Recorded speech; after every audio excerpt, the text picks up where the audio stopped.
Rahul Gandhi lashing out at the Modi government over Uday Bhanu Chib's arrest. Referring to the arrested Congress workers, including Bhanu, Rahul Gandhi has said that he is proud of them and firmly stands by them.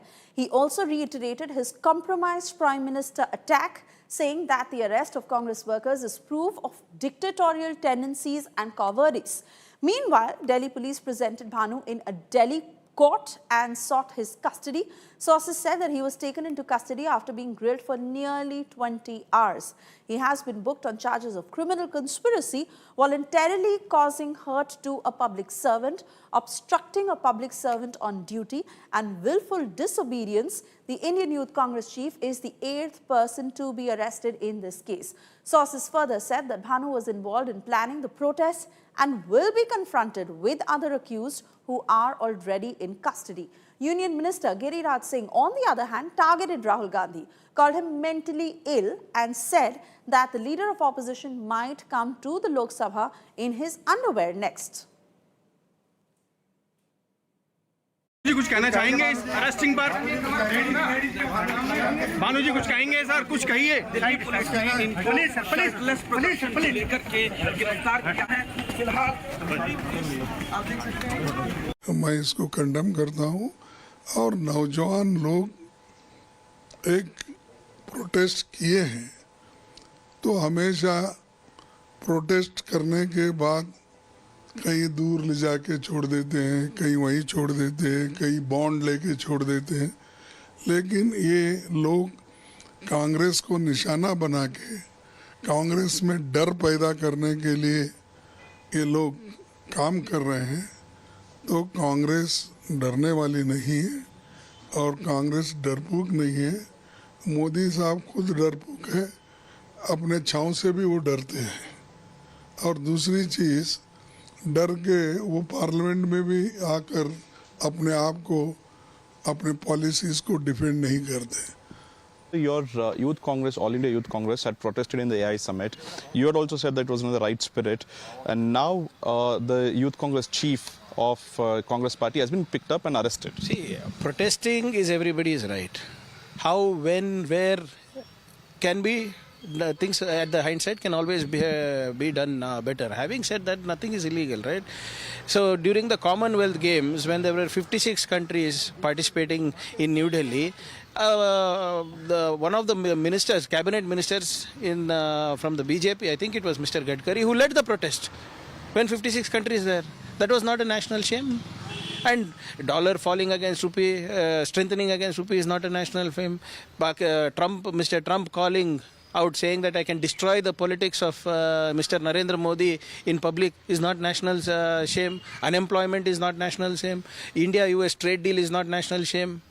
What are they? This is vindictive. They are just trying to hide behind this protest. बहुत शर्म की बात है कि ये शांतिपूर्ण आंदोलन करने में भी आपको परेशानी होती है, तानाशाह को परेशानी होती है। तानाशाह को किसी ने आईना दिखाया तो वो उसको जेल डाल देगा। हम ये जानना चाहते हैं कि क्या पुलवामा के आतंकी सारे गिरफ्तार हो गए? क्या पहलगाम हमले के सारे आतंकी गिरफ्तार हो गए? क्या लाल किले ब्लास्ट के सारे आतंकी गिरफ्तार हो गए? एक टी शर्ट उतारने से आप इतना डर जाते हो, देश में आतंकी हमले हो जाते हैं और आप गिरफ्तारी नहीं कर पाते हो। ये इस सरकार की असलियत है। राहुल गांधी के ऊपर जो टिप्पणी असम के मुख्यमंत्री ने की कि वो पागलपन उन पे सवार है, मैं तो कहता हूं उनका ब्रेन मैपिंग होना चाहिए। मुझे डर लग रहा है कि अगला सत्र शुरू हो, कहीं वो अंडरवियर गंजी में न पहुंच जाएं लोकसभा। मुझे डर लग रहा है। राहुल गांधी देश में अराजकता बढ़ाना चाहते हैं। वह कांग्रेस को अब अराजकता वाली पार्टी बनाना चाहते हैं। मुझे याद आता है कि इसी प्रकार से कुछ साल पहले उमर खालिद ने प्रोटेस्ट किया था जब डोनाल्ड ट्रंप यहाँ पर थे, और ये कहकर किया था कि हम देश को बदनाम करने के लिए ये करने जा रहे हैं।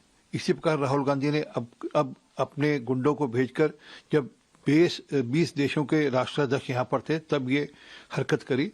तो स्पष्ट है कि राहुल गांधी के मन में कहीं ना कहीं अराजकता है, इसलिए ये जो अराजक एलिमेंट है उसको सपोर्ट कर रहे हैं। ये बब्बर शेर नहीं है राहुल गांधी, ये नेशनल शेम है।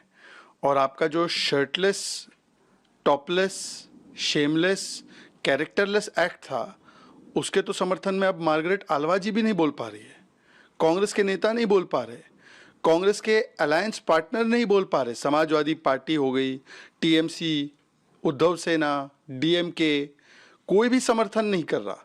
ये इतना शेमलेस कृत्य था। पर आज एक बात स्पष्ट है कि जो किया गया एआई समिट पर भारत मंडपम में, ये कोई 4-5 लोगों की कारस्थान नहीं थी। ये डीप कॉन्स्पिरेसी थी जिसमें राहुल गांधी स्वयं और उनके बाकी कांग्रेस के वरिष्ठ नेता इस षड्यंत्र का हिस्सा थे। Meanwhile, Rahul Gandhi called Bhanu and other Congress workers Babbar Sher. Listen in to what he said. हम देश की रक्षा करते हैं, हम किसानों की रक्षा करते हैं, हम मजदूरों की रक्षा करते हैं, स्मॉल एंड मीडियम इंडस्ट्री की रक्षा करते हैं और देश की डेटा की रक्षा करते हैं। हम संविधान के लिए लड़ रहे हैं। कांग्रेस पार्टी के बब्बर शेरों कार्यकर्ताओं, आपको डरना नहीं है, एक कदम पीछे हटना नहीं है।